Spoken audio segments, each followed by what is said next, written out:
اعوذ باللہ من الشیطان الرجیم بسم اللہ الرحمن الرحیم الحمد للہ رب العالمین وصلی اللہ علی محمد وآلہ الطاہرین اللہم صلی علی محمد وآل محمد وعجل فرجہم۔ السلام علیکم ورحمۃ اللہ وبرکاتہ۔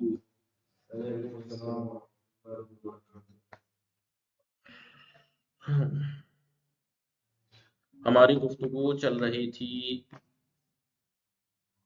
کتاب تفسیر موضوعی قصہ قرآنی میں۔ آج 25ویں سبق بات چل رہی تھی جناب موسیٰ علیہ السلام کے بارے میں، جناب موسیٰ علیہ السلام کے بارے میں۔ 25واں سبق بنی اسرائیل نے فرعونیان کے ظلم سے کس طرح نجات پائی، قوم فرعون کا انجام کیا ہوا، اور فرعون سے نجات پانے کے بعد بنی اسرائیل نے جی کیا کیا کیا۔ جی آئیے اب بات یہاں پہنچی کہ جناب یہ پڑھتے ہیں کہ جناب داستانیں ہیں جناب موسیٰ علیہ السلام، یہ چوتھا پارٹ ہے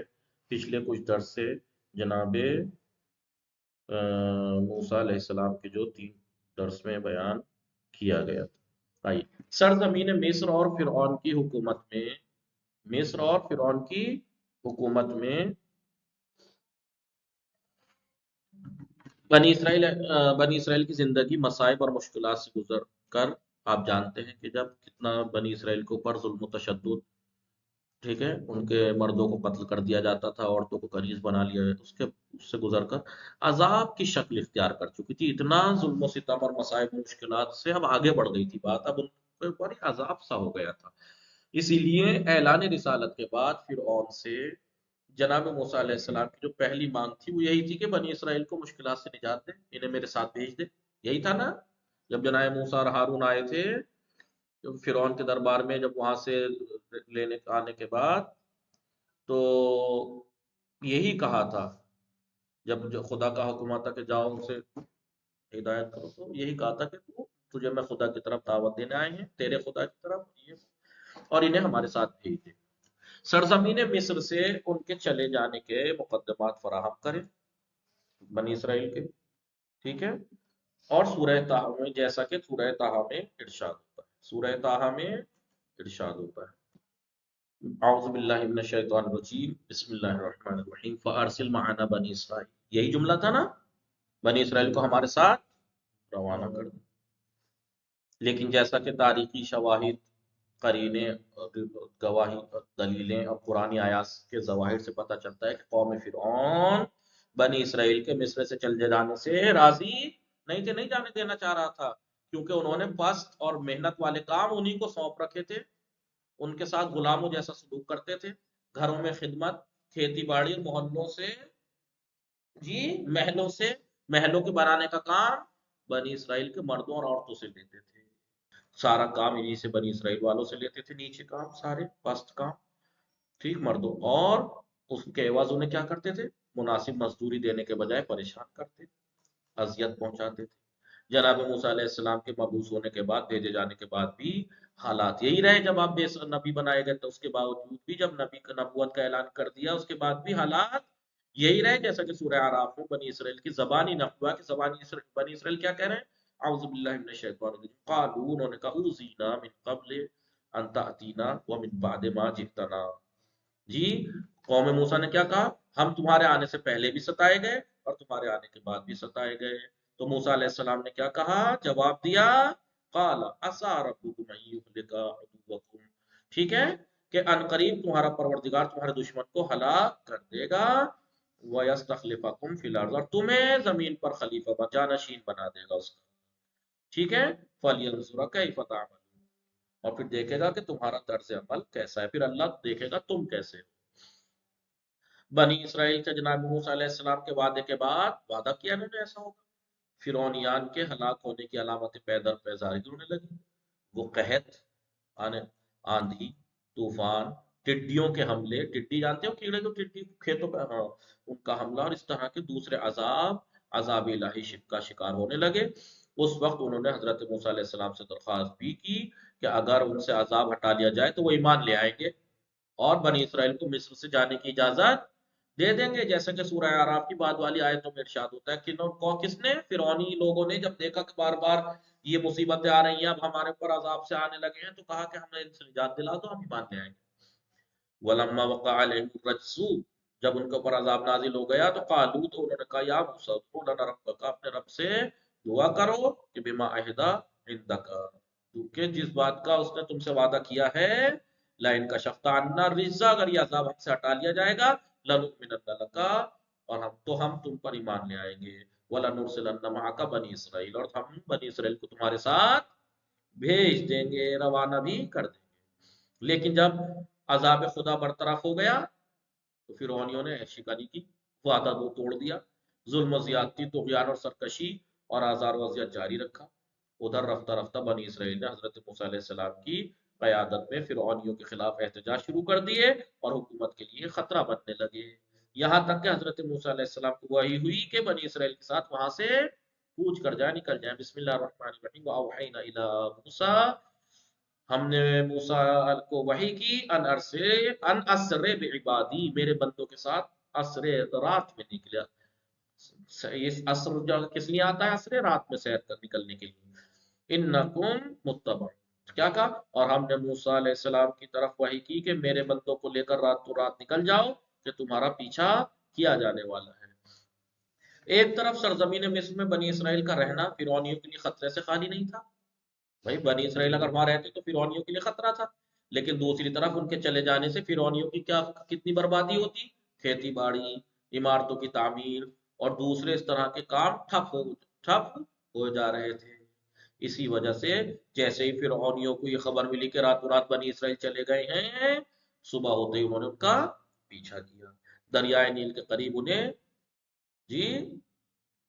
انہیں جا لیا۔ فرعونی سپاہیوں کو دیکھتے ہی بنی اسرائیل کے پسینے چھوٹ گئے کہ اب تو مارے گئے، مگر جناب موسیٰ اللہ کی طرف سے کامیابی کے وعدے پر بھروسے کے ساتھ اطمینان سے وحی کا انتظار کرنے لگے۔ چنانچہ وحی آئی، اپنا عصا دریا پر ماریے۔ اعوذ باللہ من الشیطان الرجیم، فاوحینا الی موسیٰ، ہم نے موسیٰ کو وحی کی، ان اضرب بعصاک البحر، جی کہ اپنے عصا سے دریا پر مارے، فانفلقا، جی وہ شگافتہ ہو گیا، فان، کیا ہے، فکانا، دیکھیے غلط لکھا گیا ہے، مل کے لکھا گیا ہے، فکانا کلو فرقن کالطود العظیم، اور ہر حصہ ایک پہاڑ جیسا نظر آنے لگا۔ جب پہاڑ اور راستہ بن گیا تو بھئی یہ ادھر کا راستہ جب بن گیا تو پہاڑ سا پانی نظر آنے لگا نہیں اندر جب اسے، تو اس معجزے کے طفیل میں حضرت موسیٰ علیہ السلام اور بنی اسرائیل تو نجات پا گئے، لیکن فرعون اور اس کے سپاہی پانی میں ڈوب کر ہلاک ہو گئے۔ اس طرح خداوند عالم نے اپنا وعدہ پورا کر دکھایا، بنی اسرائیل کو وہاں کی پربرکت زمینوں کا وارث بنا دیا، جیسا کہ سورہ اعراف میں ارشاد ہوتا ہے، اعوذ باللہ من الشیطان الرجیم، وَأَوْرَثْنَا الْقَوْمَ الَّذِينَ كَانُوا يُسْتَضْعَفُونَ مَشَارِقَ الْأَرْضِ وَمَغَارِبِهَا الَّتِي بَارَكْنَا فِيهَا وَتَمَّتْ كَلِمَةُ رَبِّكَ الْحُسْنَىٰ عَلَىٰ بَنِي إِسْرَائِيلَ بِمَا صَبَرُوا وَدَمَّرْنَا مَا كَانَ يَصْنَعُ فِرْعَوْنُ وَقَوْمُهُ وَمَا كَانُوا يَعْرِشُونَ، ہم نے وارث بنایا اس قوم کو کہ جن کو کمزور بنا دیا گیا تھا، جی کیا، اور ہم نے مستضعفین کو مشرق و مغربی زمین یعنی فلسطین کا وارث بنا دیا اور اس میں برکت عطا کر دی، اور اس طرح بنی اسرائیل پر اللہ کی بہترین بات تمام ہو گئی کہ انہوں نے صبر کیا تھا، اور جو کچھ فرعون اور اس کی قوم والے بنا رہے تھے، سب جو کچھ بھی بنا رہے تھے ہم نے اس کو برباد کر دیا، اور ان کی اونچی اونچی عمارتوں کو مسمار کر دیا، ڈھہ دیا۔ اب یہاں پہ دیکھیے جناب موسیٰ علیہ السلام اور بنی اسرائیل کی اب کہانیاں، جناب موسیٰ علیہ السلام اور بنی اسرائیلیوں کی اب بہانے بازیاں دیکھیے آپ، بنی اسرائیل والوں، اب انہیں اتنی مصیبت سے نجات دلائی جناب موسیٰ نے، زندگی بھر احسان مند رہنا چاہیے تھا کہ تمہیں موت سے بھی گھٹیا زندگی سے تمہیں نجات دی تھی، لیکن بنی اسرائیل نے فرعون کے ظلم و ستم سے نجات پائی تھی، فرعونیوں کی لاشیں دریائے نیل کی موجوں کو دیکھی تھی، قریب سے معجزہ الہی کا انہوں نے مشاہدہ بھی کیا تھا، اور کامیابی کے ساتھ بابرکت زمین کے وارث بھی بنا دیے گئے تھے۔ ہونا تو یہ چاہیے تھا کہ وہ الہی قوانین پر عمل پیرا ہوتے، احسان مانتے، شکر کرتے زندگی پر اس نجات کے لیے، جناب موسیٰ علیہ السلام کی رہبری کو قبول کرتے، مگر امید کے برخلاف بنی اسرائیل نے جناب موسیٰ علیہ السلام کے واسطے بہت ساری مشکلیں کھڑی کر دی، کیا وہ اس کی مشکلیں کھڑی، اور اس طرح اور طرح طرح کے بہانے، نادانیاں، جہالت اور کٹ حجتیاں دکھانے لگے۔ تعجب خیز بات یہ ہے کہ ان کی بہانے بازی اور ناقدری دریائے نیل سے پار ہوتے ہی شروع ہو گئی۔ چلو یہ ہوتا کہ چلو کچھ وقت بعد بھول گئے، مثلا ہوتے ہیں کچھ لوگ، لیکن انہوں نے تو دریائے نیل سے گزرتے ہی ایسے رنگ بدلا گرگٹ کی طرح۔ ہوں حالانکہ ابھی کچھ دیر پہلے اللہ کی رحمت اور اس کا لطف و کرم اپنی آنکھوں سے دیکھ چکے تھے، جیسا کہ سورہ اعراف میں اس کے بعد کی آیات میں ارشاد ہوتا ہے اعوذ باللہ من الشیطان الرجیم وجاوزنا، ہم نے گزارا بے بنی اسرائیل، بنی اسرائیل کو البحر، دریا سے گزار دیا، فاتوا علی قوم یعکفون اصنام، آگے کیا ہے آیت غلط لکھی ہوئی ہے کیا یہ؟ یعکفون اصنام لہم ہے،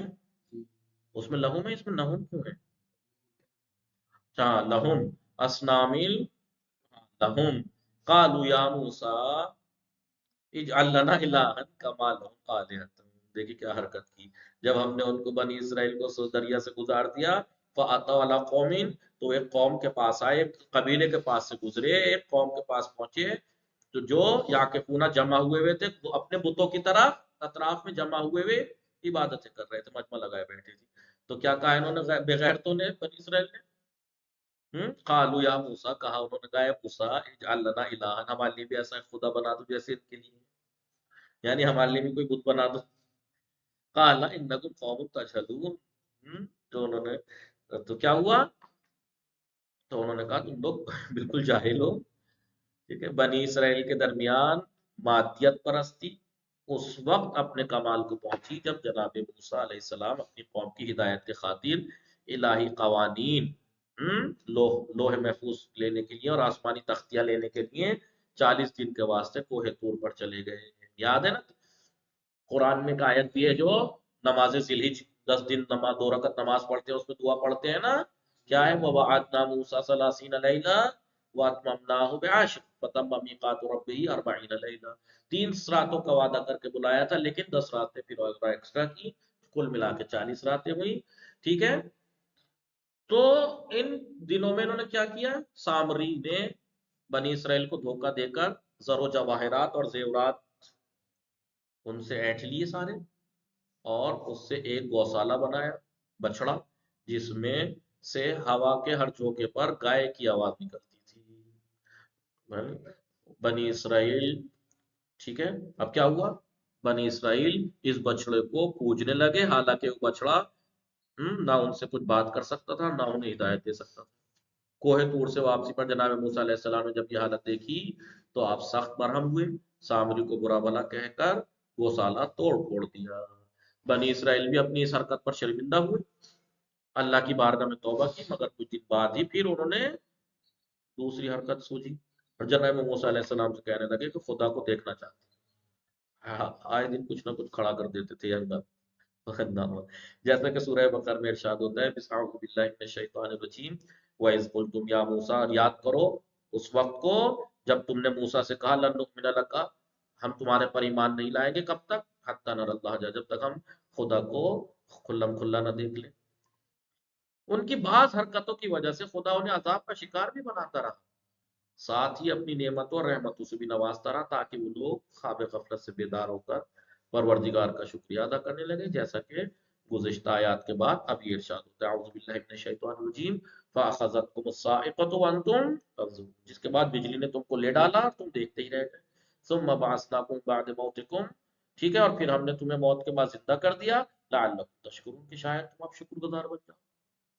وَظَلَّلْنَا عَلَيْكُمُ الْغَمَامَ، اور ہم نے تمہارے سروں پر ابر کا سایہ کیا، وَأَنزَلْنَا عَلَيْكُمُ الْمَنَّ وَالسَّلْوَىٰ، اور ہم نے کیا کہ جی تم پر ہم نے منہ و سلوہ نازل کیا۔ بنی اسرائیل پر اللہ کی نعمتوں اور اس کے لطف و کرم کی بارش ہوتی رہی، بغیر کسی زحمت کے انہیں آسمانی دسترخوان اور الہی نعمتوں سے نوازا جاتا رہا، عصا کی ایک ضرب سے ان کے لیے 12 چشمے جاری کیے گئے تاکہ لڑنے بھیڑنے کا ان کے پاس کوئی بہانہ نہ رہ جائے۔ ہر گروہ بآسانی سیراب ہوتا ہے، لیکن یہ تمام معجزے بنی اسرائیل کی بہانے بازی اور ناشکری اور ناقدری نہ روک سکے، وہ تب بھی ناشکری کرتے رہے، بہانے بازی کرتے رہے، یہی وجہ ہے کہ آخرکار غیظ و غضب الہی کا شکار ہو کر ذلیل و خوار اور بے کس و نادار ہو گئے۔